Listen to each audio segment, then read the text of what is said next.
I keep doing that every single time I'm live. I don't press the unmute button. Welcome to another episode of the Make Mental Health Matters show. I am your host, Kelli Melissa Reinhardt, and apparently I still have not figured out this like in-person thing.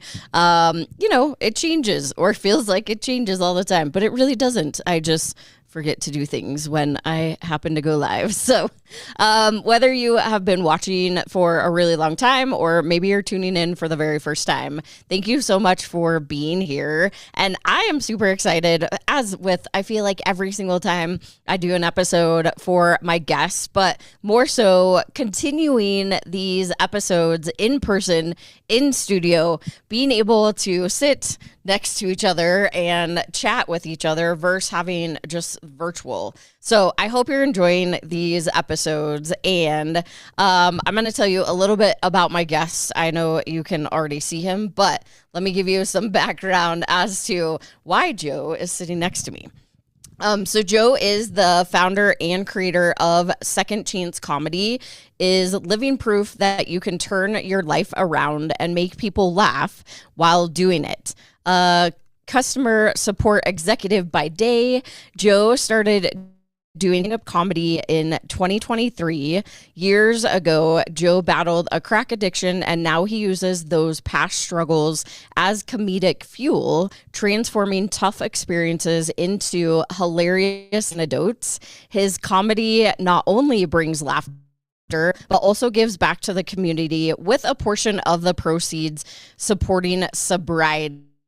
Oh, Joe, thank you so much for being here today with me. Thank you for having me. Yeah, so I gave a little blip of your story, but would you mind sharing with the audience a little bit more? Yeah, sure. Would you like to know about the show or me or both? Or Let's start with you first, Okay. and then we'll go into the show. Yeah, so kind of my history is in my late teens and early 20s, all the way up to about 30. I got into drugs, had a major drug addiction, and at 30 years old, got clean and started living a normal life, dug myself out of a hole and developed a career and family and all of that great stuff. And then here I am 24 years later, producing a comedy show and tapping back into that addiction years and trying to do something positive with it. At 24 years, it sat on a shelf, and I'm finally discovering that maybe I can make some use out of this, the mistakes that I made to help others. So.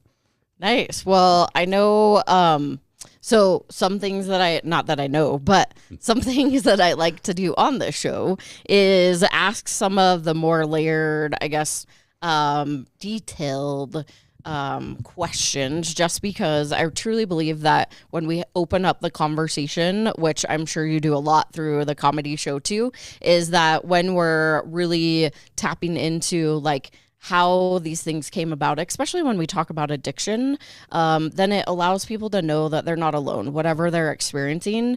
And so I'm curious, when did that really start for you?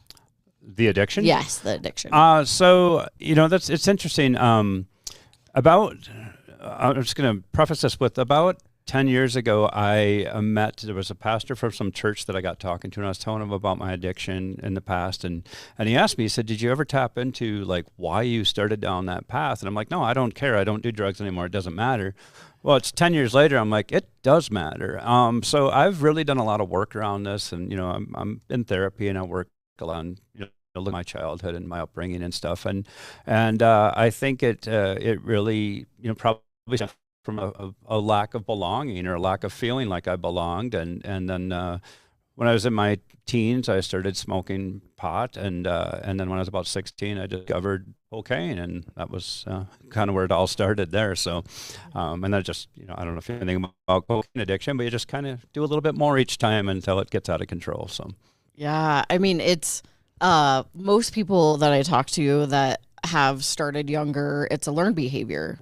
Most of the time, right? You have, whether it's a friend or somebody that introduces you to it, and then from there it kind of compiles, or you start adding more and more.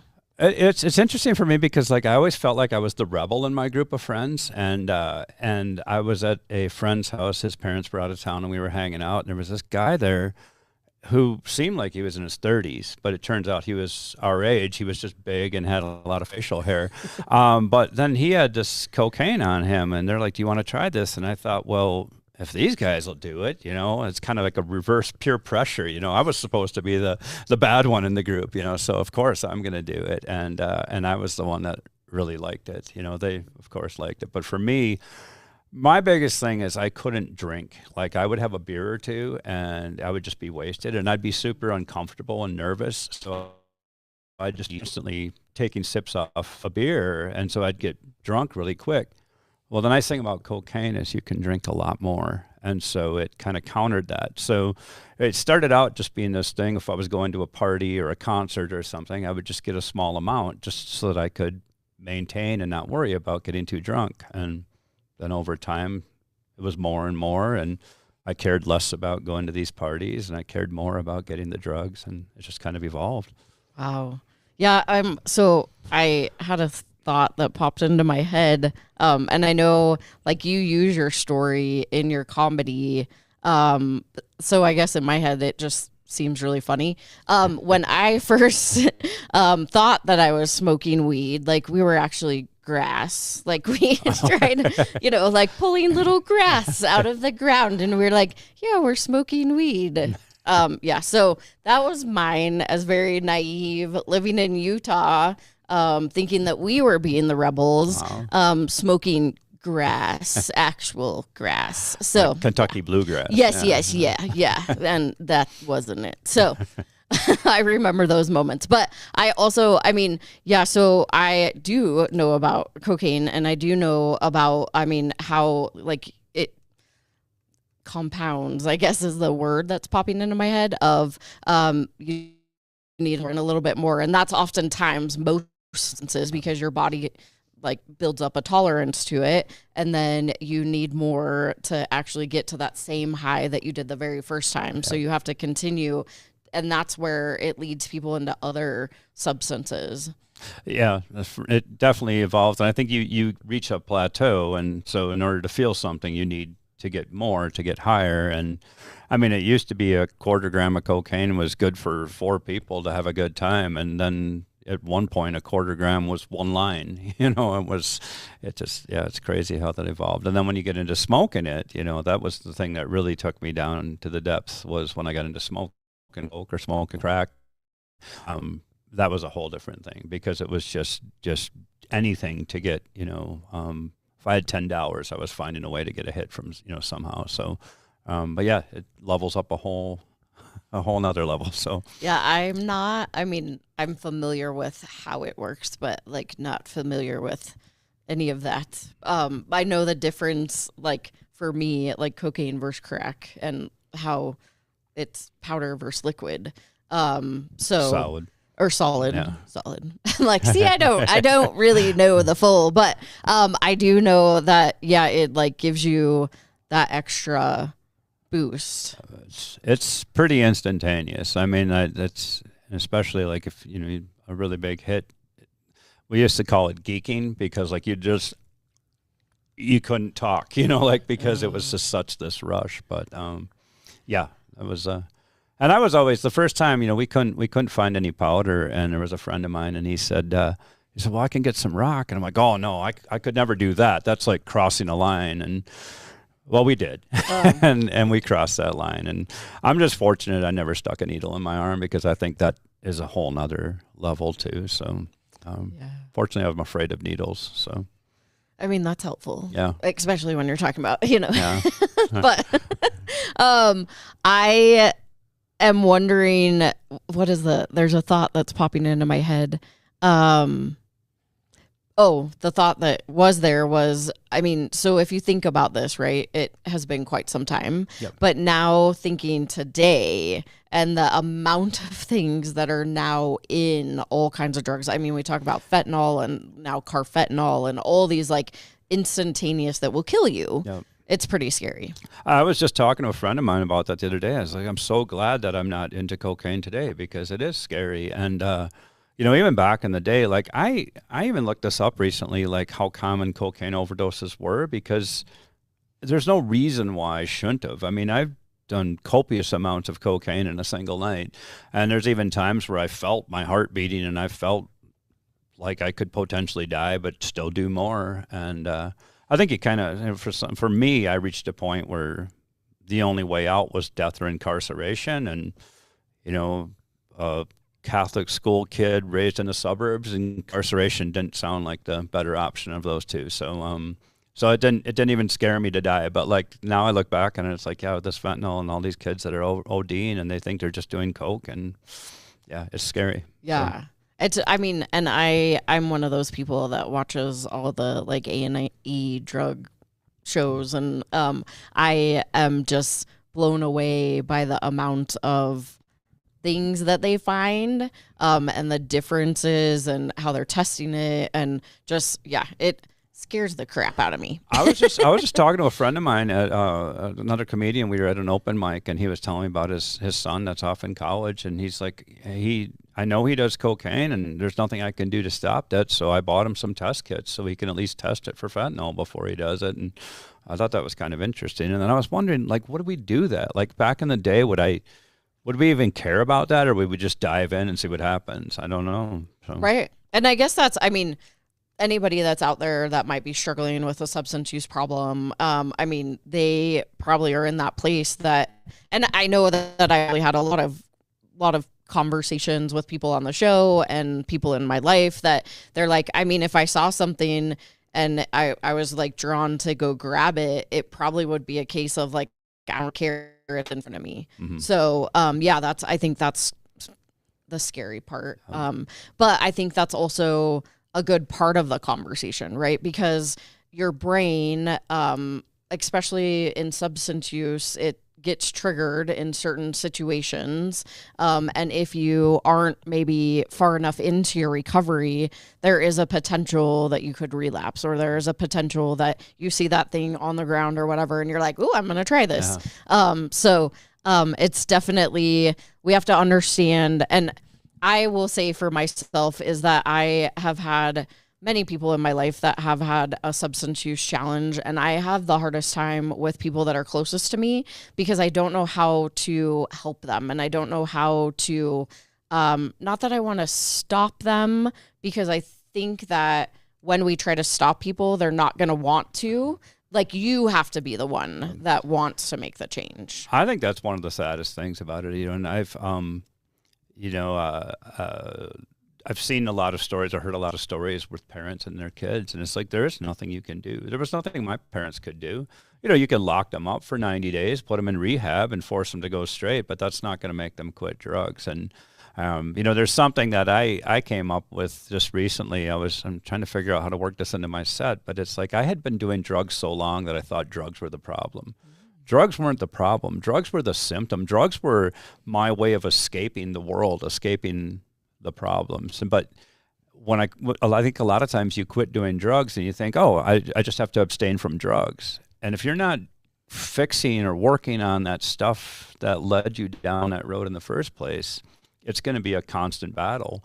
And, and I know there's a lot of different, some people call it a disease, and some people say that you can never fully recover. And I don't know. It's been 24 years. If I was sitting with a bunch of people that I trusted and looked up to, and they dumped out a pile of cocaine on the table, I don't know. Would that trigger me? I don't know. I don't want to find out. I don't think it would. But if I had a couple of beers and that happened, now my willpower is a little bit, less. And yeah, so you just never know like what's going to lead you back into having that happen again. So. Yeah, well, and I think, in today's society, at least drinking, right? It's celebrated. It's not like it's not like talking about drugs. It's like, oh, let's go have a drink, or everybody wants to drink, and we have all the commercials. And I even think about back, like, so 80s, 90s, if you go and watch the commercials, right? Or movies, everybody's smoking. Yep. Like, everybody everywhere is smoking. And nowadays, like, you don't do that. No. And drinking's a really weird one. It is. It's almost like, if you don't drink, what's wrong with you? Like, and that, I think, is got to be one. Unfortunately for me, alcohol wasn't my drug of choice. So, but yeah, I think that's got to be really tough for people that are alcoholics. But I even had happened recently. A few months ago, I was talking to somebody over lunch, and I said, hey, if you want to go grab a drink next week or something, let me know if you have time. And he's like, well, I thought you didn't drink at all. I was like, well, but we could still go to a building and sit and have some sort of beverage and have a conversation. Like, it doesn't require alcohol, and it's just so strange to me that you want to go get a drink? Well, I don't drink. Oh, okay, forget it then. I don't like you anymore. Yeah, exactly. You can't exactly. go with me. Yeah. There's no good conversation without alcohol. It's just Right. it is really interesting, and yeah, the society has almost mandated that we must drink. It's kind of a weird thing. It is interesting.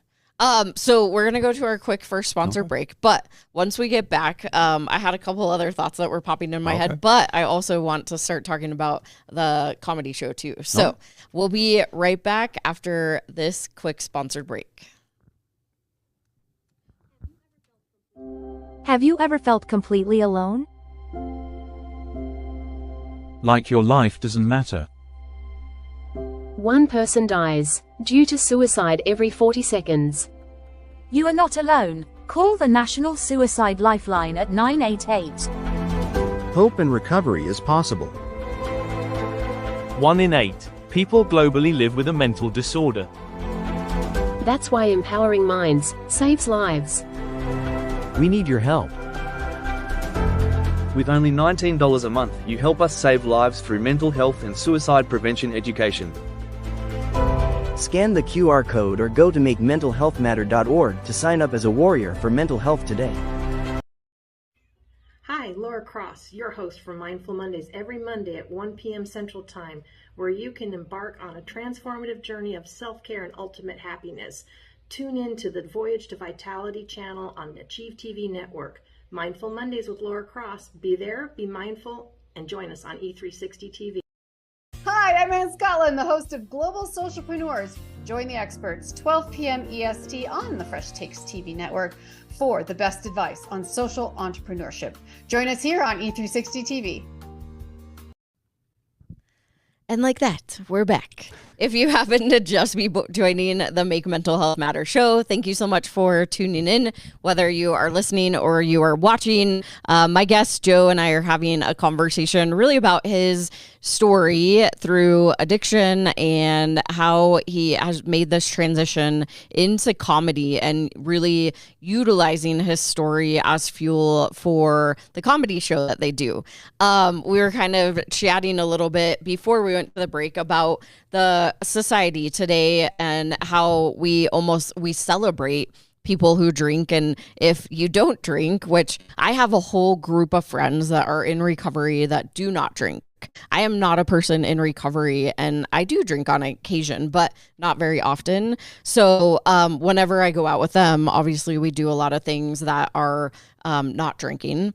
But it's not part of the conversation of like, well, can we go to the restaurant or go to this bar or whatever, right? Like, we still go to places, whether they're drinking or I'm drinking or not, right? Nobody really judges each other. And I think that's the coolest part. So knowing that you can have those friends that are in recovery, and not that you would, like you were saying, not that you would like go into a situation and there's like a whole bunch of cocaine like laying out, right?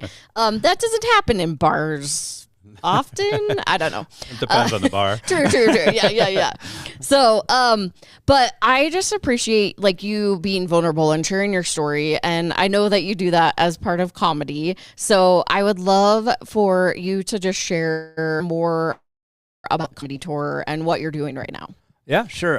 So I started the show back Mother's Day of last year was our first show, and I didn't realize it was Mother's Day when I booked the venue. I was like, okay, May 12th, sure, sign me up. And I booked the Louisville Underground, and then a week later, someone's like, that's Mother's Day, right? I'm like, oh shoot, I didn't notice.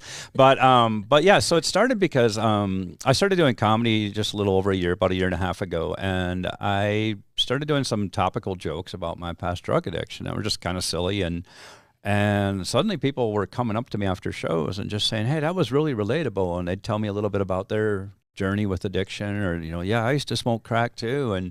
And there was just this light bulb moment one day when I was talking to another comedian, and I threw the idea out to a couple other people, and they're like, yeah, you totally need to do this. And in fact, there's a fiance of a local comedian that told me months earlier, you should do a sober show. And I'm like, nah, nobody would ever come to a sober show. And so then after we had a few successful shows, I saw him, and I'm like, tell your girlfriend I'm sorry. I know she mentioned this first. So yeah, like, and then I found a few other comedians that were willing to that had material around drugs and mental health, and we put a show together. And I feel like I lost track of the question you asked me. Oh, you're good. You're good. So we booked the first, like I said, we booked the Louisville Underground on Mother's Day, and then of course you have to book venues a little ways out. And so I thought, well, if this show isn't a success, am I just going to quit? No, I'm going to try again. So I went and I found a venue, and I booked the Bug Theater down there in Denver that was June 23rd.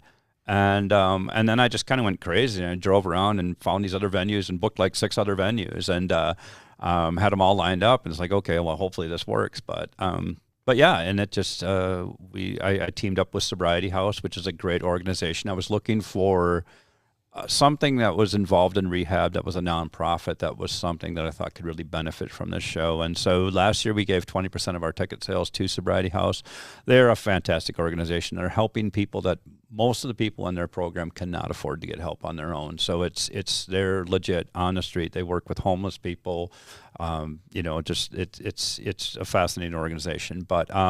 But yeah, we raised $10,500 for them last year from this show. So wow, great. Yeah. That's amazing. And I love the Bug Theater. That's where we have done, I told you, we have done our film festival there. And it's just, I mean, the people that run it and the little, it's for those of you that don't know the Bug Theater, it's a little like tiny theater in downtown Denver. Holds 160. Yeah, 160. So it's not too tiny. But it's like, it's iconic, I feel like, in Denver. The thing about the Bug Theater, and like you said, the people that run it, Alex and Brad, I think, works in the tech booth sometimes, but Alex is just a great guy. And it's not just this theater that you can go and rent. It is a part of the community, and they really do a lot of shows that are really purpose-driven and are meaningful shows. And so it is, it's just a great venue. And our second show was there, and we sold out. It was incredible. That's awesome. Yeah, I know we got connected through one of my community outreach people, and that's actually where she saw Alex. Yep, she saw you at the Bug Theater. So she's like, "Oh my gosh, you need to meet Joe, and it's amazing." But I love that you also give back to the community through the show, because I know there's another organization, Free Spiritual Community, which they Free do Recovery Community. Free Recovery. I'm like, this spiritual, same thing. It's a spiritual church. Yeah. You're good. They are. Maybe they'll change their name. Right. I'm like, hey, by the way, you should change your name because I can't remember it. Yeah. But they do a lot of just really great things in the community. And you actually had talked about testing, like the testing strips that you can get for fentanyl. And if you don't know, there are ways that you can get testing strips to see if the drugs that you have or whatever it is has fentanyl in it. But they offer those, which I think is kind of cool. There's I don't know if it's a new concept, but there is a vending machine that you can get fentanyl test strips and Narcan. Okay, that's cool. I know. I was like, that's scary, but it's cool. It is scary, yes, but it is cool. You said something a little bit ago that reminded me of something. There is a change happening. There is this wave, like this next generation. People are more open to mental health, and there's also seems to be this next generation doesn't seem to be as focused on getting high and drunk. Like, it does seem like there's a wave of sobriety coming through, which is pretty interesting. And I wanted to mention that earlier. Research, I'd say. Well, I think because they're so highly focused on being TikTok stars and YouTube stars, that's like could be. Just saying, my son's there. Well, he's like, I want to be a YouTube star. I think people are getting more open to, I mean, it's still a long ways to go, but mental health, especially with men, it's like, I don't need, therapy's stupid, whatever, and it's just, and when somebody says something like that, it's like, yeah, you really need therapy. Yes. Yes. But yeah, I think we're just becoming more open to that and spiritual things, and I think we're trying to change some of these generational traumas or whatever you want to call them. So. Yeah. I mean, I am very lovey. That's not the word, but I don't know what the word I'm trying to pick up. But yeah, no. I like that the generation now, like you were talking about, is that they are more open to having these conversations. So I am looking forward to knowing that we have some youth that are going to be more direct and they'll actually have the conversation versus back in the day, right? It was like, you don't talk about it, be a man, suck it up, rub some dirt on it, right? Those were the Give words. You something to cry about. Exactly. Yeah. And where like beat your children was acceptable, right? Not maybe certain extents, but you get what I'm saying. Like most of us that grew up, we got spanked, or we knew what the belt was, or we knew like what the wooden spoon was, right? But nowadays it's like you can't even discipline your kids in some ways because it's really traumatizing. And I think part of it too is like I think about when I was growing up, I saw adults like teachers, parents, people with authority, they were perfect. They didn't have problems. They didn't make mistakes, right? And so it creates this unrealistic expectation. And I think it puts a lot of pressure on you to be perfect. And so then you grow up and you try to hide your mistakes from your kids, and it just kind of becomes generational. And I think for me, I think it's great. My daughters are 16 and 18, and they come to my shows. And I think it's great that they see this and they hear these stories from people, because it sets a more realistic expectation for them. And I just think I love that. I saw something. Sorry, my mind is going a million different directions right now. Right. Mine does too. I saw this little video the other day. This guy was saying that my daughter, inevitably she's going to make a mistake. She's going to screw up. But when that happens, instead of saying, "Oh crap, I hope my dad doesn't find out about this," I want her to say, "Oh crap, I need to talk to my dad." And I think that's how I look at with my daughters, is like, I want the door to be open for them, that if something goes wrong, they can tell me anything, and I'm not going to judge them. I'm going to help them through it. And that wasn't for me growing up, you know? No, those were, and I reflect on like when I do vendor booths and I hand people the resource list, and I have families that say, "Oh, we don't really need those." And I'm like, you're going to be the one that's actually going to need these. And not that I want to feel that way, but in a way I'm like, you clearly don't talk about anything in your family, and you're probably the one that's going to need this. But I'm very nice about it. And I'm like, oh, okay, cool. Right? I just saw this thing, and I posted it in this group on Facebook, and it said, forget about the nudes. Send me your latest therapy bill or invoice so that I can see that you're working on yourself. And I posted this in this group, and somebody posted, they said,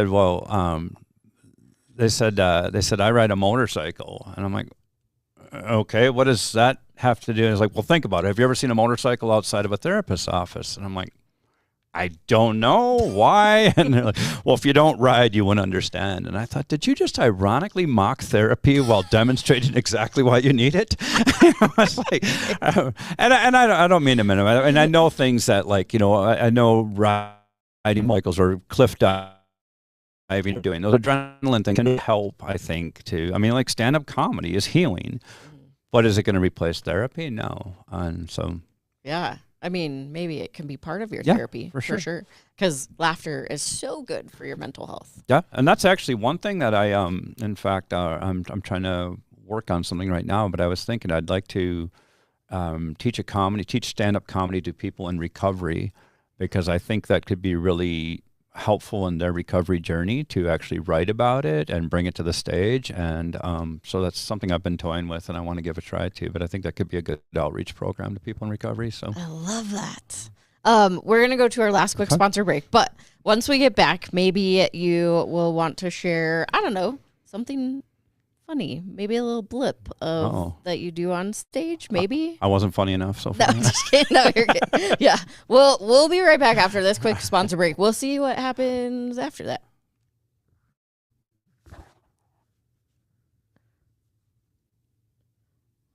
If I can find it, we'll be back. 1,917 people die daily from suicide globally. I lost my middle sister, Carrie, to a completed suicide on February 20th, 2017. How does Make Mental Health Matter save lives?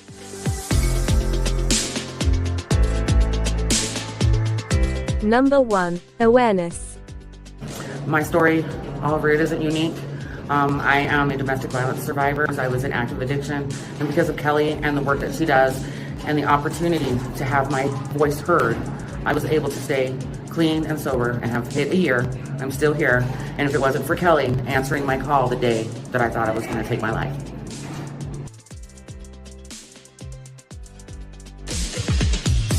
Number 2. Conversation. I'm curious, and I know that I've heard a lot in the BIPOC community, it is very hush-hush. It's like one of those things that you don't talk about. Like, you literally feel like it's not a conversation you can have. So can you talk a little bit more about that? First, shout out to Kelli, because I'm glad that she asked the question.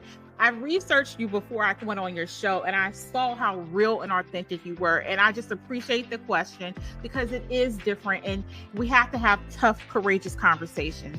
So yes, I always say I'm a triple diversity threat.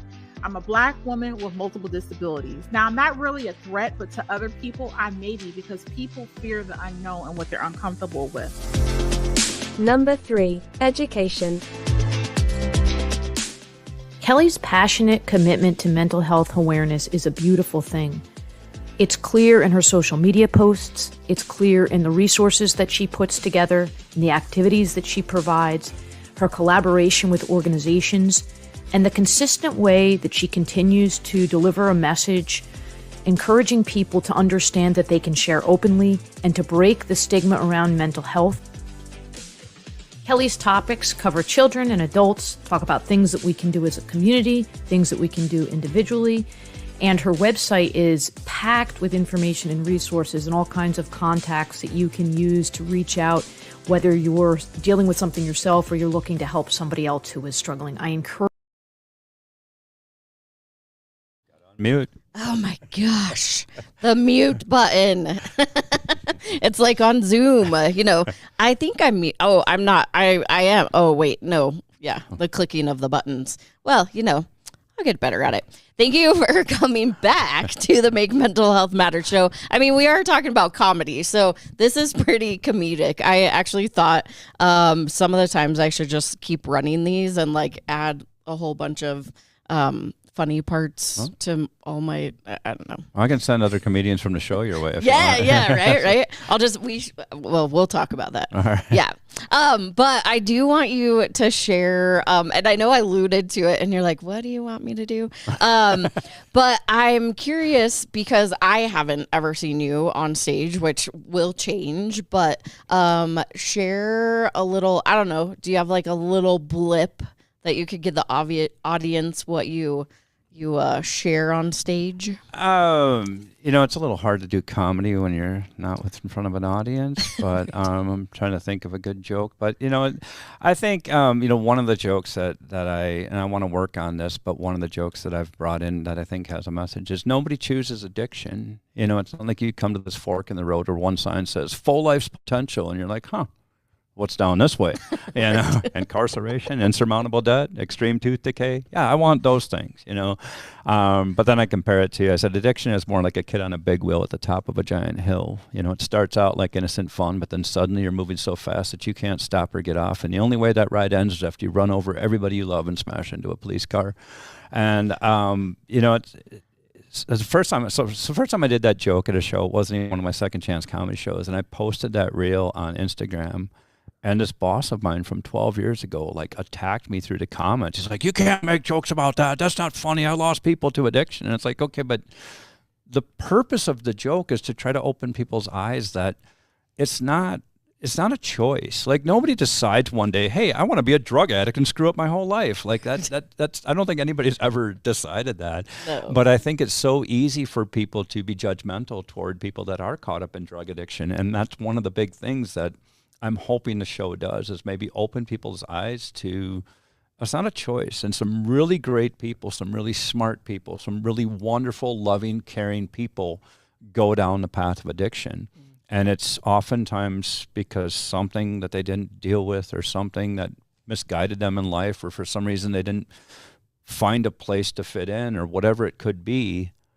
And then they lose control. And I think it's, like you hear, I saw a post the other day on some group or something. Somebody posted about losing a teenage daughter to a fentanyl overdose.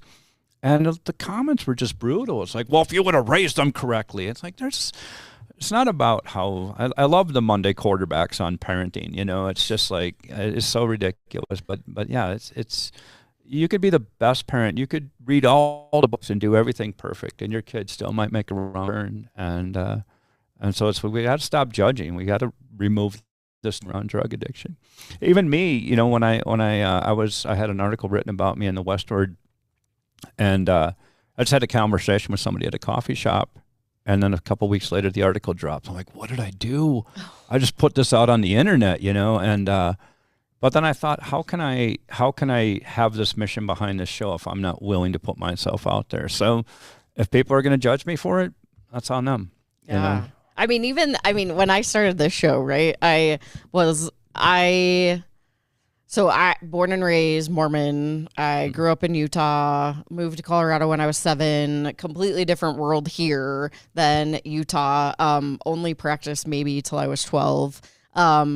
And if you look at me now, like, I'm covered in tattoos. Like I'm drinking coffee, drinking coffee, and there might be something else in there too. We're not sure. There's not this morning. Just kidding. But I definitely felt like I was the black sheep of my family, right? Like, I'm the only one between my mom and my dad, but I have 2 sisters on my mom's, 2 sisters on my dad, and me. And I always felt like I was. Well, I still, in a way, feel like I'm the rebel of my family. And my mom actually got to a point that she was like, okay, are you done getting tattoos now? Now she just doesn't even ask, because she's like, what's new? What did you get new? And actually, my mom recently started sending me pictures of tattoos she wants to get. And I was like, oh, I'm rubbing up on. Anyways, a whole different story. You're dragging your parents to hell. So I feel you in that aspect of growing up in a religious family.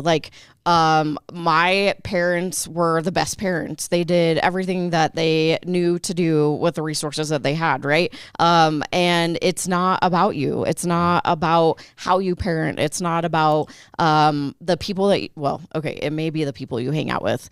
But it definitely is about the person, and it's our choice, really, that we choose to try it. We choose to continue to try it. We continue the behaviors, but oftentimes it gets to a place that we don't know how to stop. And when we have a whole judging us as to what we're doing, it actually makes it worse. It makes anybody in that addict mind just want to use, because now they're numbing whatever's happening in their life. So it's a cycle. And it gets to a point where you feel like you're kind of separated from the earth or from the society. And so there needs to be a way to welcome people back in. And yeah, the judgment isn't helpful. I think something that really bothers me too about religion is, I see a lot of people in groups and stuff, and some people are super well, you need Jesus to get sober. And it's you don't understand that a lot of people got into drugs because of a religious trauma, or growing up in a overly religious household or toxic religious household. And so Jesus can be triggering for people. And so it's everybody's journey with sobriety is different. And we just need to open up space for people to be able to ask for help and get help. And I think that's not just drug addiction or alcohol use. It's all mental health, right? You go to the gym, people are like, good for you. You say you're going to a therapist, they're like, what's wrong with you? You don't need therapy. It's no, I want to better myself. Everybody could use non-judgmental ear to talk to, and everybody can.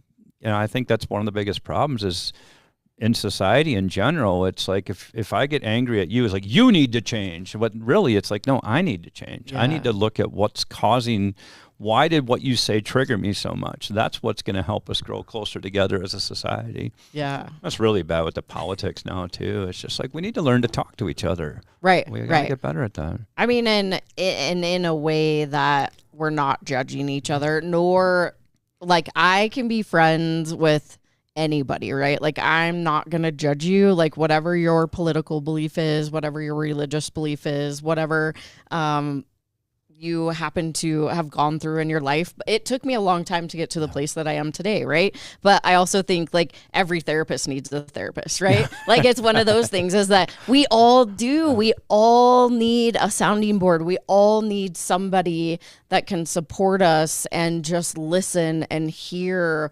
whatever's going on. And I know that it is really hard with the people that are closest to us, but that's why we have therapists, because they're not close to us, you know? So you need that person in your life. So I think that's a great point that you bring up is, you know, have an open conversation. If you do it in the form of comedy, if you do it, and I know that a lot of people are like, sarcasm, there's always truth in that, but I think that it opens up the space that you don't have to take yourself as serious. Yeah, and I think we've got to learn to stop judging people and try to be open-minded. I mean, if I'm not, I've said this before to people, it's like if we're in a conversation and one of us has decided that we know we found truth, there's no more room for a conversation. It's now just an argument. And so regardless, my daughter asked me one day if I believed we went to the moon. And I said, with all the information that I have, I believe we went to the moon, but I don't know for sure we went to the moon. There's no way I can know that. And I think that's how we need to approach things. It's like, yeah, I have this belief. I think this is true, but I'm open to the possibility that I'm wrong. And there's nothing is black and white. Yeah. It's all shades of gray. Whatever it is you believe in, universe, source, God, whatever you call it, it's perfect for you. And I hope that that's some of the message that you take away from this. I would love for you to share if anybody wants to wants to come to the comedy show, where can they find that at? Yeah, so we have a website at secondchancecomedy.com, and second is spelled out. secondchancecomedy.com. We have, there's a shows tab at the top. It lists all of our upcoming shows. I think we've got 15 or 16 of them out there. We are actually, I would like to get into more. You know, we've done a few prepaid shows where we're, gone to colleges and stuff. So I'd like to do more of that. So if you work for a college and you think that could be a good fit, reach out. There's a contact us page. There's bios for the comedians. You can see all that information. But secondchancecomedy.com. We have many shows in Colorado. We're actually going to Gering, Nebraska, in April. That'll be our first out-of-state ticketed show. So that's going to be fun. Nebraska. All right. Well, so if you are listening, it is second. Can I spell today? SECOND chance CHANCE comedy COMEDY.com. So if you're listening, you can go to secondchancecomedy.com. And I know you're also I don't know if you've done it yet or not, but you're like doing a theme around mental health too. Yeah, actually, I teamed up with a couple of friends of mine. We were talking one day because me and a friend of mine, we have this ongoing joke where I told her one day that I'm my therapist's favorite. And she's like, no, I'm my therapist's favorite. And then one day we were having lunch and she's like, we need to do a comedy show called I'm My Therapist's Favorite. And so we actually reached out to another friend of ours. And so the three of us are kind of co-producing a show. And there'll be a lineup of 5 of us. It'll be at the Louisville Underground. I believe April 27th. It's not on any website yet. We're still kind of working out the details, but yeah, it's going to be, maybe that's a whole new thing too. We'll see how that goes, but it'll be focused on kind of the messed upness of all of us, sharing. Cause I think when we can be vulnerable, like a quote, I probably shared this with you before, Kelly, but there's this quote that I heard, if we all got together in a circle and shared our sins with each other, we would laugh at the lack of originality. And I think that that's true. And so many of us are carrying around these thoughts and we carry this shame with them, thinking we're the only ones that think that. But if somebody has the guts to say, you know, I had this really messed up thought, it's like, oh, me too. Suddenly that shame is going away a little bit. And so we need to be more vulnerable. Yeah. We need to open ourselves up. And I love that you're doing it from the perspective of somebody that's in therapy. Like, I mean, I think it would be absolutely hilarious to put a whole bunch of therapists in there, but I know they have to be HIPAA compliant. So I don't think they'd be able to share anything, but I would think that the same things come up, right? Like it is very similar. And that's the whole point, is like knowing that we're not alone, whatever we're experiencing. Not that any of our experiences are going to be exactly the same, because we're humans and we experience things differently, but knowing that there is somebody else out there that has had those similar thoughts, or they think that they're their therapist's favorite, right? I know I am, Kelly. I know it. You're like, I've paid them the longest, and no. I go 4 times a day, 7 days a week. I'm pretty sure. Like, I'm on the books all the time. Yes. So I love that you're doing that. And I know that you and I will hopefully be collaborating, but we'll share that more later down the road. And I think it would be amazing to have like a bunch of comedians in here, even in studio. We'll make a studio audience so that you get some feedback. Oh, there you go. But any final thoughts that you want to share? No, I mean, nothing that I haven't shared so far, but I just think we just need to learn to talk to each other. We need to learn to open up and stop judging people, especially for the past, because, you know, you see that in like the dating world, especially. It's like the people have this list of red flags. It's like, if you did, it's like, no, it's in their past. People change. People can change. Just create space for them to change. And I don't know, hopefully we can start learning to talk to each other and make society better. And if you can't, put it in the form of comedy. Yeah, there you go. Just laugh about yourself and laugh about your situation. Well, why not? Laughter is healing for sure. It is. I love, my kid is like literally the most hilarious. I mean, and the things that come out of his mouth, I'm like, where'd you learn that?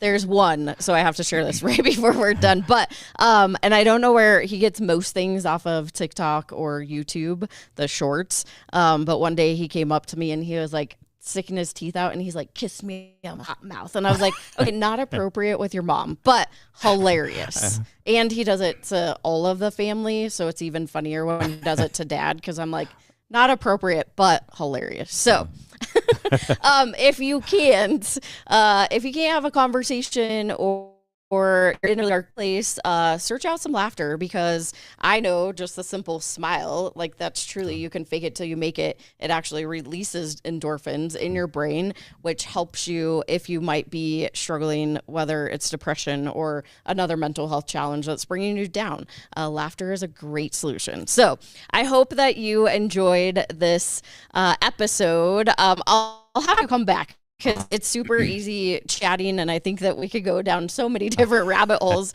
But this was a really great conversation, and make sure that you go check out, whether it is in Nebraska or Colorado, one of the comedy shows. I know I need to go see one. The Bug Theater is a super cool venue, but you have multiple all over. So we've got 3 more this year at the Bug Theater.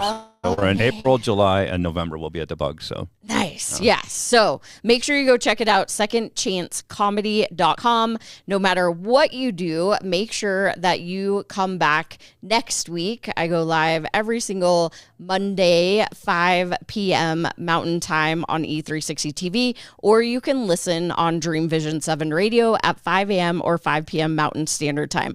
All you have to do is say, Alexa, play Dream Vision 7 Radio, or go get the E360 TV app. No matter what you do, have an amazing day, and I'll see you next week. Bye, y'all.